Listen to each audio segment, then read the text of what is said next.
A água descia de debaixo do lado sul do templo ao sul do altar. Ele então me levou para fora, pela porta norte, e conduziu-me pelo lado de fora até a porta externa, que dá para o leste, e a água fluía do lado sul. O homem foi para o lado leste com uma linha de medir na mão, e enquanto ia, mediu 500 metros, e levou-me pela água que batia no tornozelo. Ele mediu mais 500 metros, e levou-me pela água que chegava ao joelho. Mediu mais 500 e levou-me pela água que batia na cintura. Mediu mais 500, mas agora era um rio que eu não conseguia atravessar, porque a água havia aumentado e era tão profunda que só se podia atravessar a nado. Era um rio que não se podia atravessar andando. Ele me perguntou: filho do homem, você está vendo isso? Levou-me então de volta à margem do rio. Quando ali cheguei, vi muitas árvores em cada lado do rio. Ele me disse: essa água flui na direção da região situada a leste e desce até Arabá, onde entra no mar. Quando deságua no mar, a água ali é saneada. Por onde, no versículo 9 diz, por onde passar o rio, haverá todo tipo de animais e de peixes, porque essa água flui para lá e saneia a água salgada, de modo que, onde o rio passar, tudo viverá. Diga, tudo viverá. Pescadores estarão ao longo do litoral. Desde Engedi até Englaim, haverá locais próprios para estender as redes. Os peixes serão de muitos tipos, como os peixes do mar grande. Mas os charcos e os pântanos não ficarão saneados, serão deixados para o sal. Versículo 12 diz: árvores frutíferas de toda espécie crescerão em ambas as margens do rio. Suas folhas não murcharão e os seus frutos não cairão. Todo mês produzirão, porque a água vinda do santuário chega a elas. Seus frutos servirão de comida e suas folhas de remédio. Aleluia! Tremenda essa palavra, não é? Quantos já tinham lido esse texto? É uma palavra tremenda. É uma revelação tremenda do profeta em relação ao rio de Deus.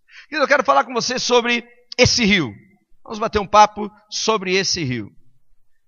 Quando você estuda um pouco das civilizações, as antigas civilizações principalmente, quase que a maioria delas cresceram às margens de um rio. O rio atraía os povoados para construírem suas vilas, suas aldeias, acamparem com suas famílias à margem do rio. Então, por exemplo, você estuda a história do Egito, o Egito ele cresceu às margens, ele começou às margens do rio Nilo. Você vê a história da Índia, a Índia começa e tem ainda todo um misticismo por causa do rio. O rio que atraiu os colonizadores antigos, as civilizações antigas. Você encontra, por exemplo, na China, o rio que dá início a toda a história. Até mesmo Israel. Na história de Israel, nós encontramos o relato de um grande rio, um rio muito importante, que marcou a história desse povo, o Rio Jordão. Então, quando você estuda a história antiga das grandes civilizações e até mesmo o desenvolvimento social e da humanidade, você vai ter um rio na história. Por quê? Os rios falam de prosperidade, de fertilização da terra. Rio fala de suprimento, rio fala de riqueza, fala de abundância. O rio fala de proteção, de tudo que é bom há no rio. Então, na história do Egito, que é uma história bem conhecida, quando o rio Nilo subia suas águas, ele irrigava toda a planície e aquelas terras ficavam fertilizadas. E tudo que se plantava ali dava, prosperava. Então, o segredo da riqueza do Egito era o rio. Queridos, assim como as civilizações antigas, nós precisamos aprender a viver do rio, a estar perto de um rio, a levar as nossas famílias para perto de um rio, a levar a sua vida para perto de um rio. Querido, agora, Ezequiel, ele tem a visão de um rio. Na profecia que Deus tinha para esse homem, no futuro que estava desenrolando como de um rolo na história desse homem, do futuro da igreja, ele diz, eu vejo um rio. E esse rio, ele tem características especiais. Não era um rio comum. Mas, por exemplo, esse rio, ele dava saúde, eram águas que curavam. Esse rio, ele traz remédio. Esse rio, ele traz multiplicação, porque os peixes desse rio são como os peixes dos grandes mares. São peixes grandes. As margens desse rio haviam muitas árvores frutíferas.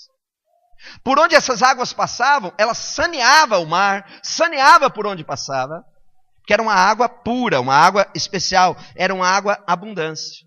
E especialmente, por onde, ou tudo que esse rio tocasse, haveria vida. Por onde o rio passar, diz o texto, tudo viverá. Tudo viverá. Se estava morto, se estava árido, se estava seco, se estava infrutífero, quando passava essas águas, tudo se transformava, tudo vivia. E querido, é interessante na dinâmica dessas águas, esse rio ia passando e tudo ia mudando por onde ele passava. Tudo ia sendo transformado por onde ele passava. Era um rio especial. Era um rio extraordinário. Era um rio importante. Querido, quando nós olhamos esse rio, você encontra Jesus, alguns anos depois. Jesus vindo agora. E Jesus, a Bíblia conta que ele sobe a uma festa. E era o último dia dessa festa. Ele sobe num palanque como esse.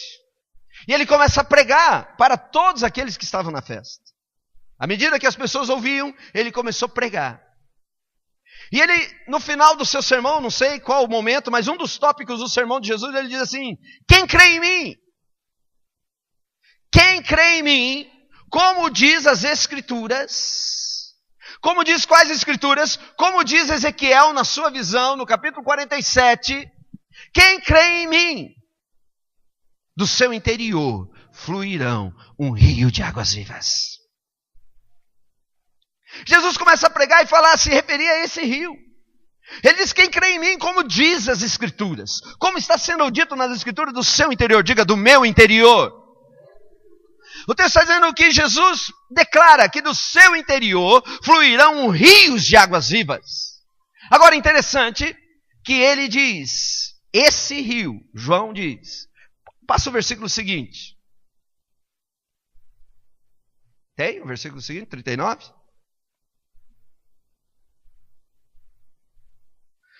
Deixa para lá. Olha lá, versículo 39. Ora, isso ele disse a respeito do quê? Do Espírito Santo que haviam de receber os que nele crescem. Pois o Espírito ainda não fora dado, porque Jesus ainda não tinha sido glorificado.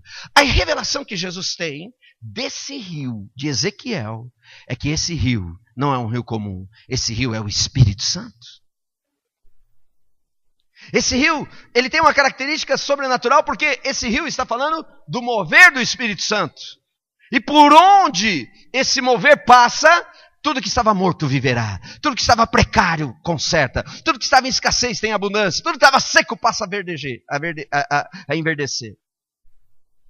Porque esse rio é o Espírito Santo. Querido, assim como as civilizações antigas, que convidaram suas famílias, que convidavam seus parentes, que convidavam toda a sua aldeia para se acampar ao redor de um rio, e ali eles acreditavam que tinha seu futuro e a sua prosperidade. Eu quero nessa noite convidar você, desafiar você, sua casa e tudo que te pertence, a acamparem-se às margens desse rio milagroso chamado Espírito Santo. Amém? Porque a Bíblia diz que do seu interior vai fluir esse rio. E por onde essas águas passarem, começa a haver transformação. Você pode imaginar isso? A Bíblia diz que é do seu interior. Diga, do meu interior. Meu interior. Querido, na visão, Ezequiel ele tem uma dinâmica nesse rio.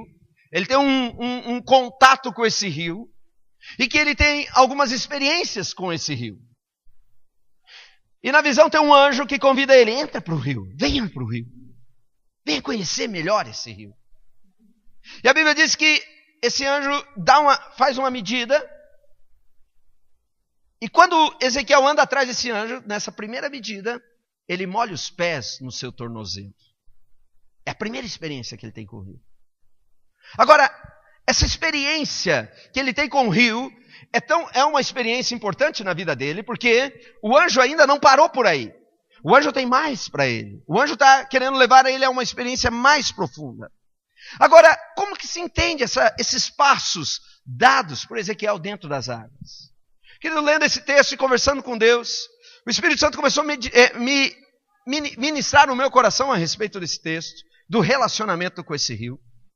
E eu comecei a entender algumas coisas no nosso cotidiano, no nosso relacionamento com o Espírito Santo. E como que é? Então, por exemplo, nós, nos primeiros passos que nós damos com o Espírito Santo, no nosso relacionamento com Ele, é um passo que nós molhamos os pés. E eu chamo disso de aquelas pessoas que descobriram que o rio é bom. Né? Você molha os pés, aquela água fresquinha, gostosa, você abaixa, toma um gole daquela água. Que água gostosa, né? Que água é maravilhosa. E aquela água, ela tem um efeito maravilhoso na sua vida, porque é uma água que restaura, é um rio que cura, é um rio que transforma. E quando esse profeta tem experiência com o rio, ela fala algumas experiências que eu e você temos com o Espírito Santo. Por exemplo, algumas experiências só de contato com Ele, onde eu descubro que Ele é bom, eu descubro que Ele tem poder, onde eu descubro a capacidade do Espírito Santo. E muitas vezes, a minha descoberta com o Espírito Santo é que eu descubro que Ele é um apagador de incêndios. O que quer dizer isso, Kels? Eu descubro que Ele é um solucionador de problemas.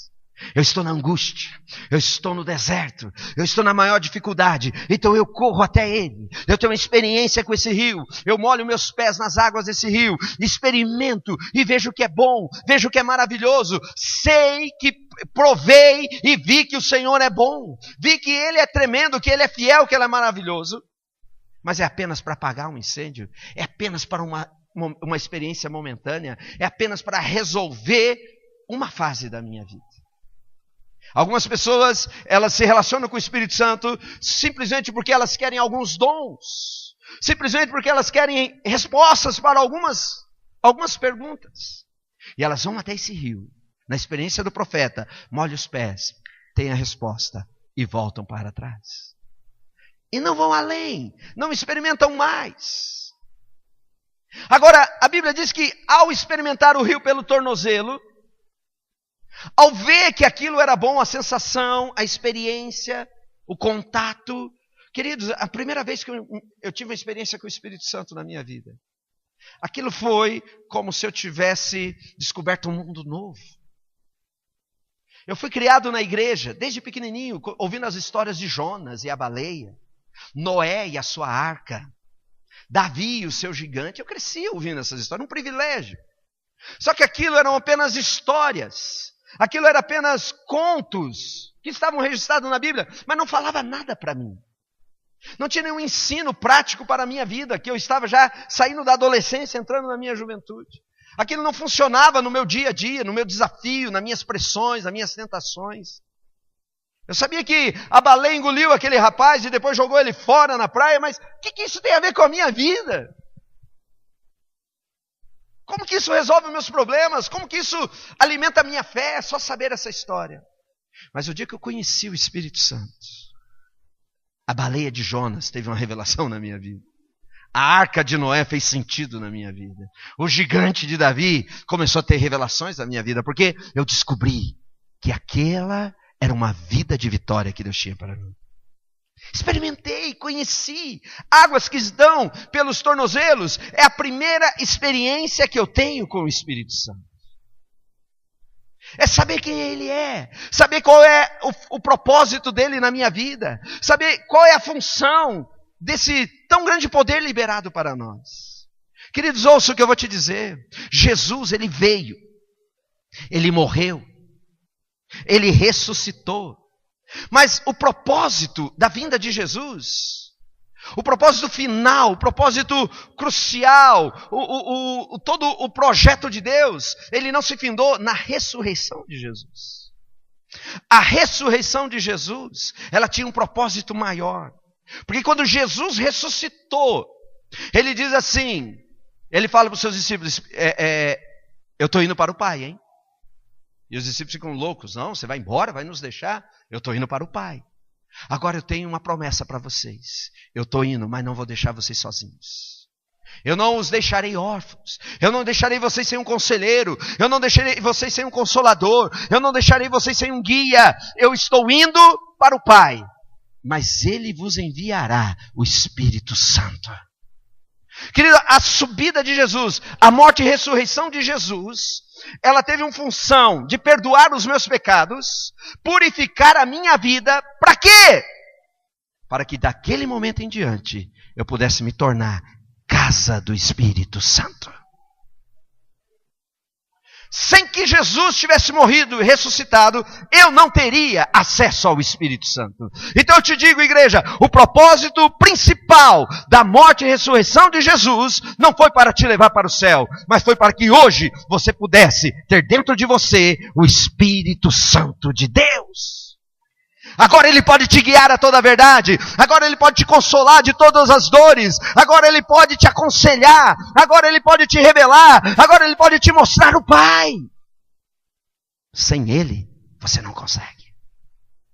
Primeira experiência. Águas que dão pelos tornozelos. Eu o conheci. Eu descobri que Ele é bom. Eu descobri que eu posso orar em línguas. Eu descobri que Ele pode me usar nos dons. Eu descobri que Ele pode me mover. Eu descobri que Ele pode me aconselhar. Ele é tremendo. Você já conheceu Ele? Você já teve uma experiência com Ele? Águas que dão pelos tornozelos. O profeta nunca tinha experimentado isso. Entenda, igreja? Nós estamos falando de Velho Testamento. Nós estamos falando de Novo Testamento, pós-Pentecostes. Nós estamos falando de uma era que ninguém sabia que era aquilo. E ele tem uma experiência, ele diz, uau, o que é isso? Que rio é esse? Que mistério é esse? Ele era meio pentecostal, né? Ele diz, que mistério é esse? E o anjo disse, gostou? Ele diz, eu gostei, essa água é tremenda, eu nunca conheci um rio desse jeito. Então tem mais um passo. E a Bíblia diz que o anjo com uma vara de medir, traça uma distância, e ele dá mais um passo. E agora esse passo, ele chega até os joelhos. As águas tocam nos joelhos. E eu entendo que essas águas no joelho passam a uma nova experiência, a um novo tipo de relacionamento com o Espírito Santo. Por exemplo, que eu entendo de joelhos, água aos joelhos. Querido, já percebeu que joelho fala muito de oração? Né? Principalmente os crentes mais antigos, né? A linhagem mais antiga, também mais os pentecostais, oração para eles é se colocar de joelhos. De joelho é melhor, tinha até umas canções que cantavam. Né? Joelhos fala muito da vida de oração. Fulano tem calo nos joelhos, já ouviu essa expressão? De tanto orar, né? Não é que ele ficava trabalhando, encerando o chão lá e criou calo dele. Mas joelho na Bíblia e na cultura cristã, ela tem muito a ver com oração. E quando o anjo chama ele entra para um nível mais profundo do rio, um conhecimento mais profundo das águas, e essas águas tocam os joelhos. Eu acredito que Deus estava levando o profeta a conhecer o Espírito Santo através de uma oração. Um novo nível. A primeira experiência é um apagar de incêndio. A primeira experiência é o primeiro contato. A primeira experiência é uma descoberta. É saber que Ele pode, é saber que Ele é poderoso, saber que Ele é bom, saber que Ele pode fazer isso comigo. Mas a segunda experiência é um nível de relacionamento. E querido, e quando eu digo aqui orar, o segundo nível das águas é orar. Não é apenas orar. Se nós fôssemos conversar aqui, orar, todo mundo ora. Antes de se converter, talvez você já fazia suas orações. Eu me lembro que numa fase que eu fazia uns evangelismos de madrugada, eu estava indo para casa e eu passei assim, tinha um bêbado caído, né, bem na beira da estrada, né, como diz o outro, na sarjeta ali. Eu olhei aquele homem assim e falei, poxa, né, coitado. E eu fui chegando perto, e conforme eu fui chegando perto, eu percebi que esse homem, esse bêbado, estava fazendo uma oração a Deus. E aquilo me admirou, olha, até os bêbados oram, né? E talvez eu era a resposta da oração dele. Mas quando a Bíblia fala de oração, queridos, não é orar. Como talvez nós entendemos de oração, de ficar falando, apresentar pedidos. Mas quando a Bíblia fala de oração, a Bíblia está se referindo a um momento de intimidade. A um momento de relacionamento, onde eu entro em relacionamento com a pessoa amada. A oração, a água no joelho, fala de um nível de oração que é muito mais de vãs repetições, é muito mais do que listas de orações, é muito mais do que falar para as paredes. Você já entrou no teu momento de oração e como se você estivesse falando para as paredes e ninguém estava te ouvindo? Eu já passei por isso. Você já deve ter passado por isso. Mas águas pelos joelhos fala de um momento de intimidade. Fala de um momento de um devocional. Fala de um momento onde eu descubro Ele um pouco mais profundo. Um momento onde eu começo a conhecê-lo, tocá-lo, palpá-lo, vivenciar mais. Querido, deixa eu fazer uma pergunta para você. Quando é que você tem o teu momento de oração? Pastor, eu não tenho tempo, então eu oro no carro, eu oro cortando grama, eu oro lavando louça, né? Eu oro no ônibus. Amém, é isso mesmo, orando em todo o tempo. Mas água pelos joelhos no relacionamento com o Espírito Santo não é esse relacionamento público, mas é um relacionamento íntimo com Ele. E quando a Bíblia diz sobre relacionamento íntimo, Jesus nos ensina a oração, Ele diz que eu tenho que entrar no meu secreto. Fechar a porta desse lugar chamado de secreto. E eu e esse que está em secreto comigo, começamos a ter um relacionamento com Ele. Querido, como que é o teu momento de relacionamento? Por isso que eu digo que oração, todo mundo faz. Agora, quando eu estou convidando você para um relacionamento com esse que é chamado do Rio de Deus, que é o Espírito Santo, eu não posso tratá-lo como uma multidão, mas eu tenho que começar a tratá-lo como um indivíduo, como uma personalidade importante na minha vida. E ter os meus momentos de intimidade com Ele. Querido, como é tremendo você ter o teu horário de ter um relacionamento com Ele. Assim como num casamento de marido e mulher, é fundamental e é saudável e é fundamental para a sobrevivência do casamento, o momento de intimidade do casal, em que eles fecham a porta do seu quarto e ambos ficam ali em intimidade, onde se conhecem mais, onde tem mais intimidade, onde aumenta a comunhão um com o outro. Assim eu com o Espírito Santo, eu preciso desenvolver esse momento. Eu preciso ter o meu momento com Ele, queridos. Já percebeu que na correria da vida, na correria, na agenda, eu acabo não tendo esse tempo? É importante você deixar algum momento da tua semana para você entrar em intimidade. Querido, eu procuro fazer isso. Eu tenho como meta da minha vida ter o meu momento com Ele.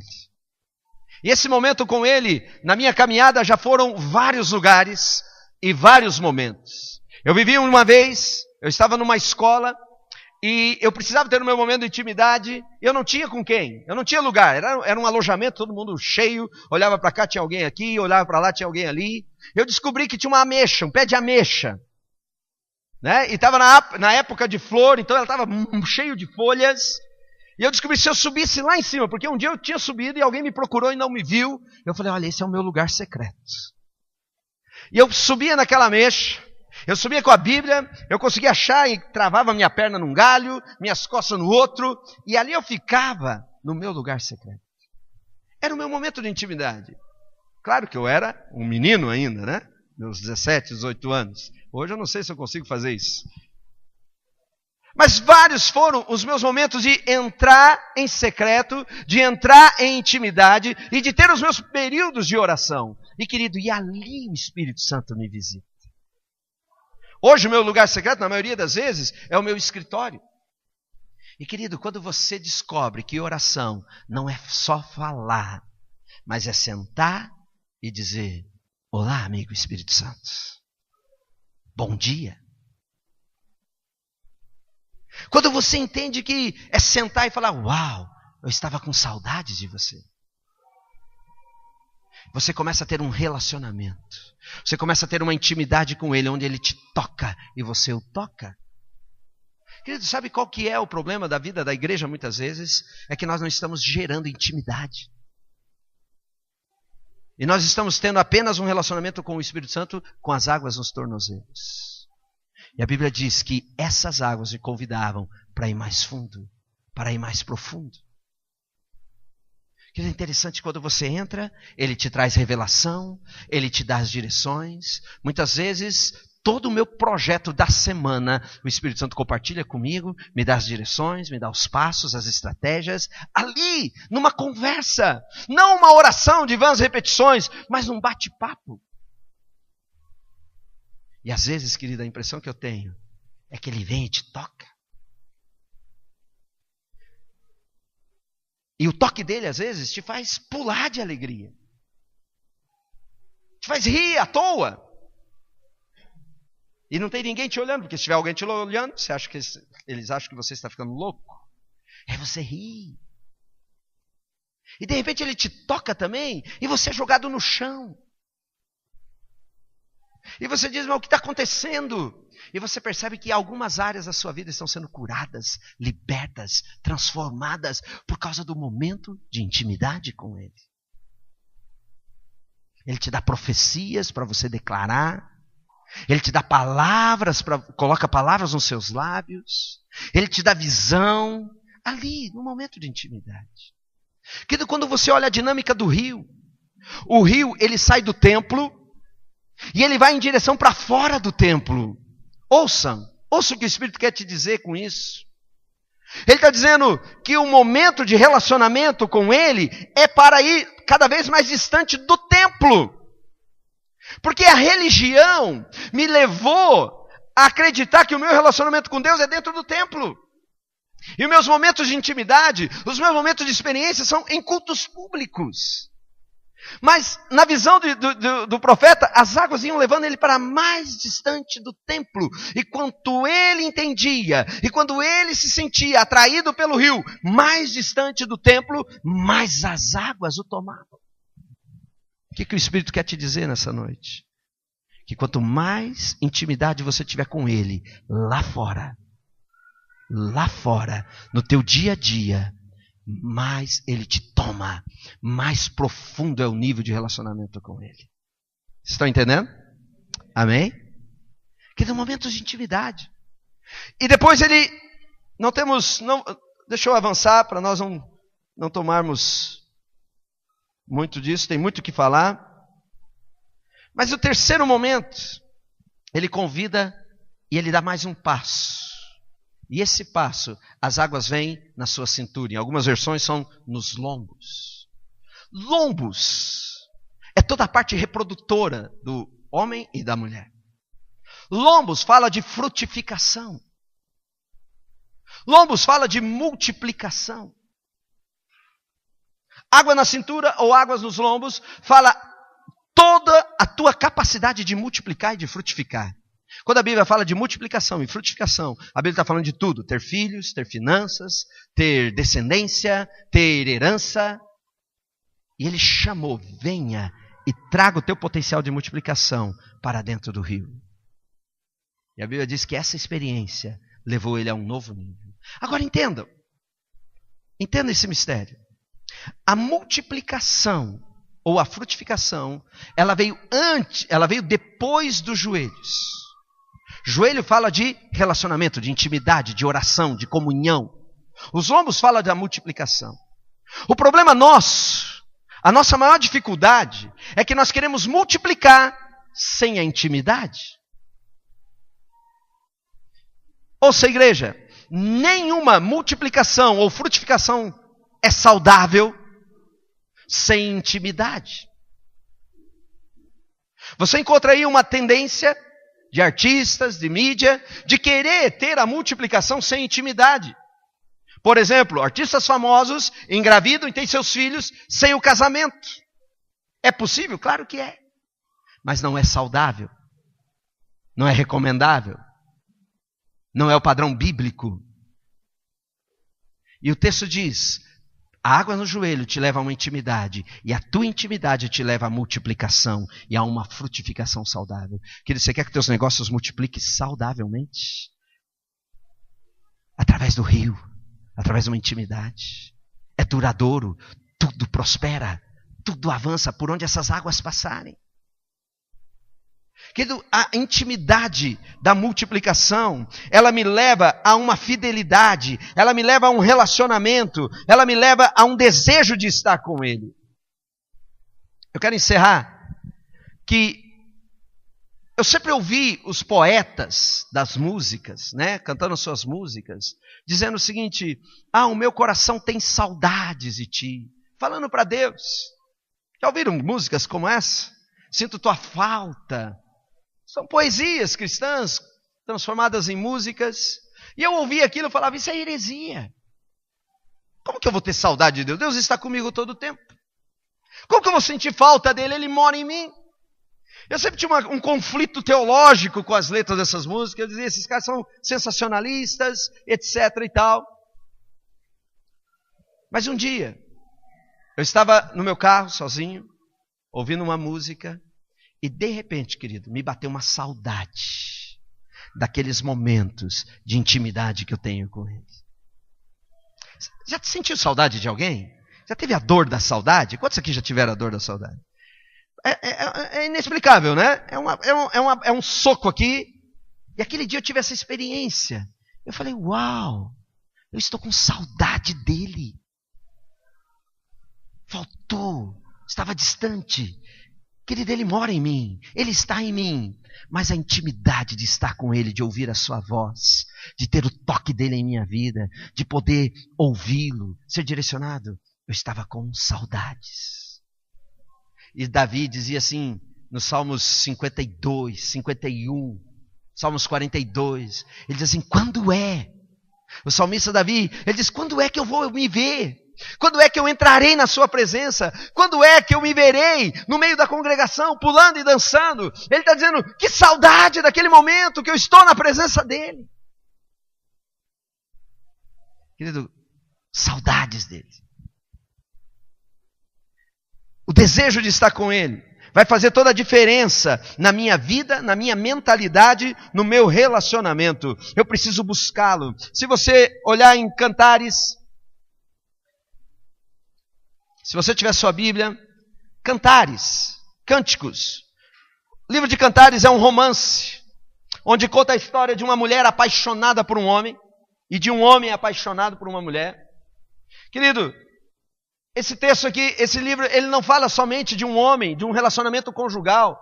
Mas o livro de Cantares é um ensinamento sobre como é casamento. Não, a Bíblia não tem um livro que ensina sobre casamento. O livro de Cantares não é um livro matrimonial. O livro de Cantares é uma figura profética da paixão e do relacionamento da noiva com o noivo, da igreja com o seu amado, e vice-versa, do noivo com a noiva. É uma figura, é um tipo futuro de relacionamento.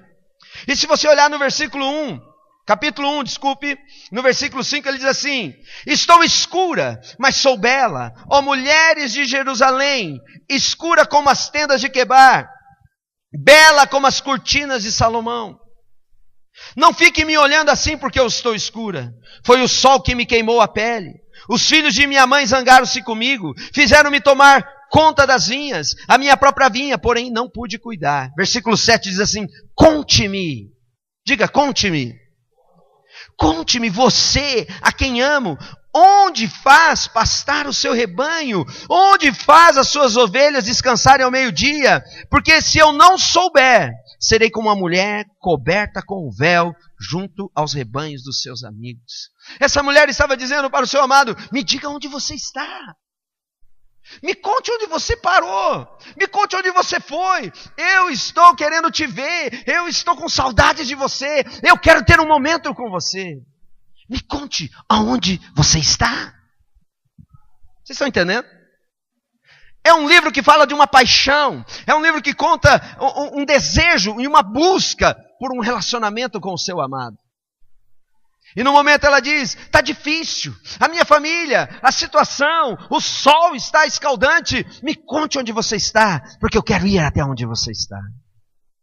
Querido, quando eu comecei a descobrir que o Espírito Santo é uma pessoa, não é uma coisa, não é uma energia, não é um pensamento positivo, mas é uma pessoa. Eu descobri que pessoas se dão em relacionamento e que você precisa se relacionar com ela.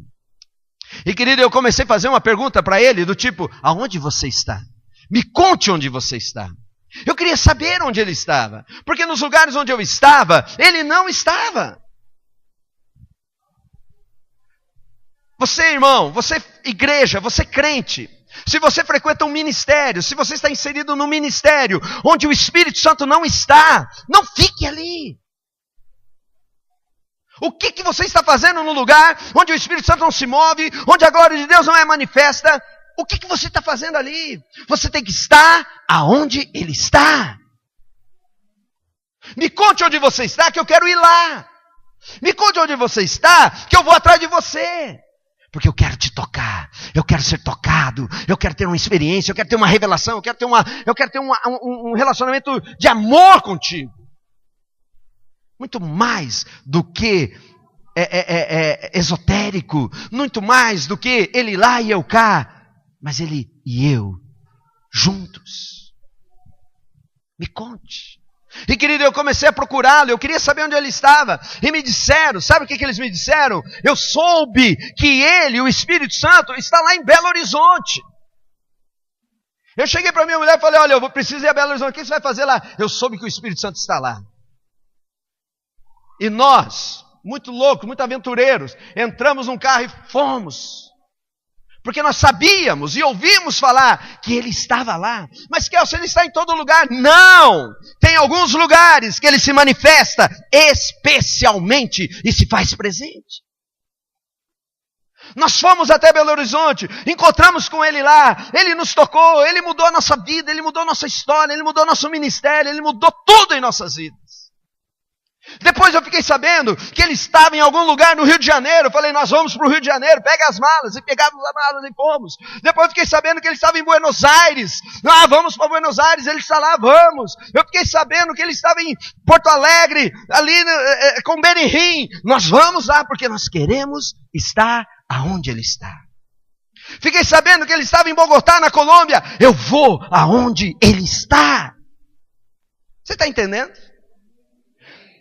Porque eu queria estar com ele.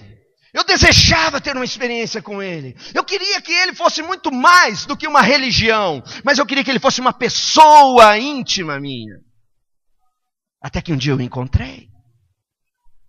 Até que um dia eu descobri o que eu estava procurando. Até que eu descobri onde ele estava. E aí ele mudou minha vida. Ele mudou minha forma de ler a Bíblia, queridos. Eu não sei como que é a tua Bíblia, mas a minha Bíblia era muito grande. A minha Bíblia era muito difícil de ler.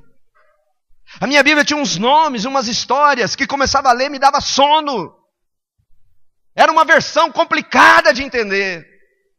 Mas depois que eu descobri, e eu deixei ele me tocar, eu recebi uma nova versão da Bíblia. Eu não sei qual que é a tua versão, né? NVI, corrigida, mas a minha é uma versão glorificada. Quando eu começo a ler, ela se revela. E esse livro, queridos, ele passou a ser gostoso. Ele passou a ser desejado. Ele passou a ser simples. Passou a ser compreensivo. Não me dá mais sono quando eu leio. Não me é pesado mais. E agora eu olho para ele e dizia, mas como você era tão grande? Agora ele deixou de ser grande. Você está entendendo? Eu tenho que saber aonde ele está. Eu tenho que conhecê-lo. Eu tenho que descobrir aonde ele está. Olha só o que ela também, esse texto fala em Cantares capítulo 3.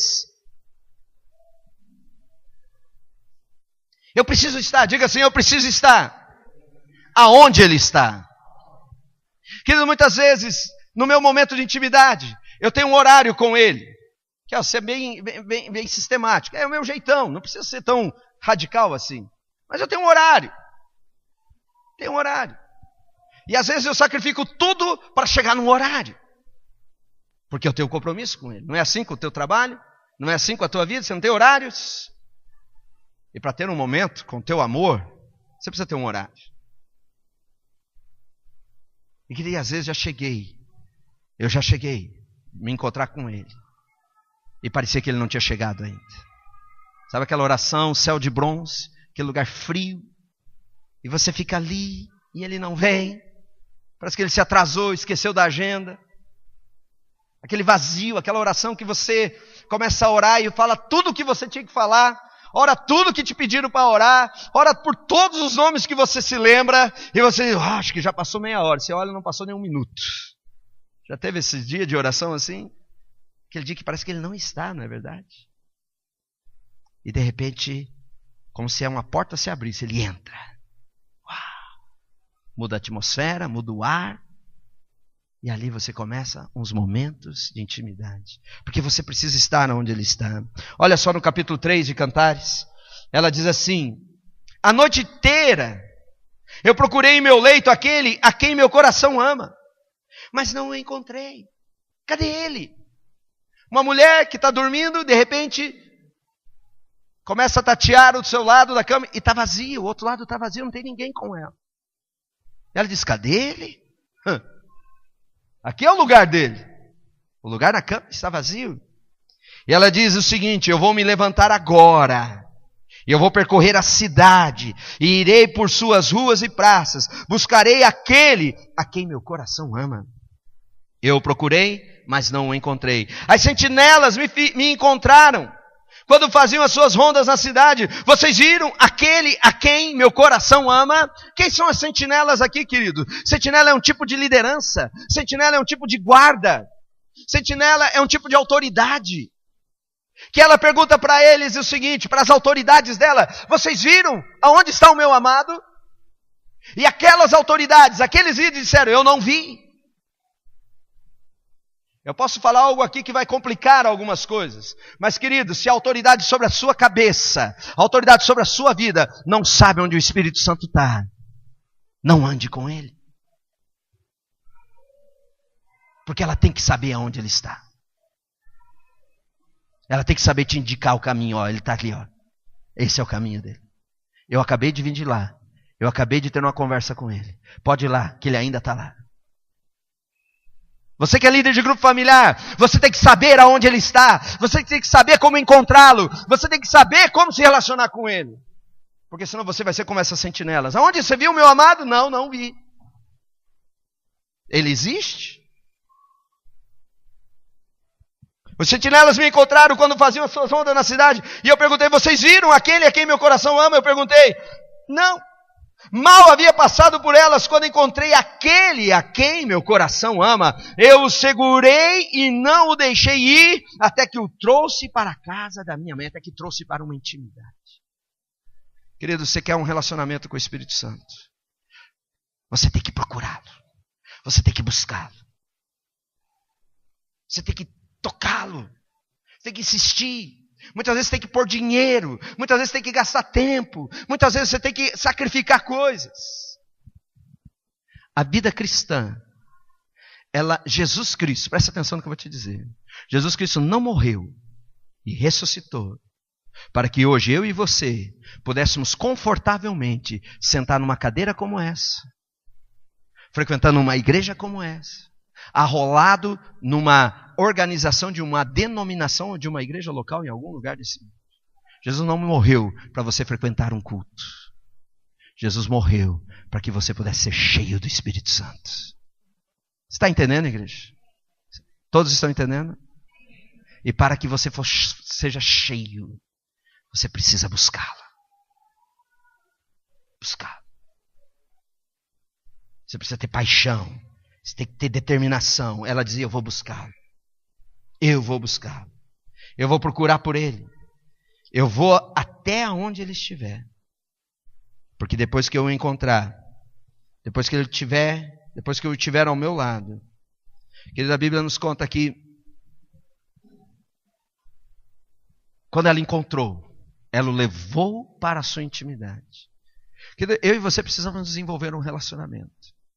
Até que chega um momento que você diga o seguinte: eu sou do meu amado. E o meu amado é meu. Que da religião, deixa eu te falar, a religião te leva a se conformar com frequentar cultos. O reino de Deus te leva à intimidade com o Espírito Santo. São duas verdades, são duas realidades, religião e reino de Deus. O reino de Deus é como o rio que cada vez vai ficando mais distante do templo. Cada vez vai ficando dos rituais religiosos e te levando a uma intimidade mais pessoal. Você marido, você esposa, você empresário, você filho. Deus quer que você cada vez dependa menos do templo e sirva a Ele e tenha com Ele mais intimidade pessoal. Quando é que eu vou encontrá-lo? Ela dizia isso: quando eu vou encontrá-lo? A hora que eu encontrar, nós vamos fazer festa. Essa é uma noite que Deus nos chama a conhecer esse rio. Que Jesus disse que esse rio é o Espírito Santo. Querido, como as sociedades antigas, que descobriram que a fonte da sobrevivência, a fonte da prosperidade era o rio. Nós, sociedade moderna, temos que ter a mesma mentalidade. E esse rio chama-se o Espírito Santo de Deus. Quantos querem acampar ao redor desse rio? Vamos colocar em pé?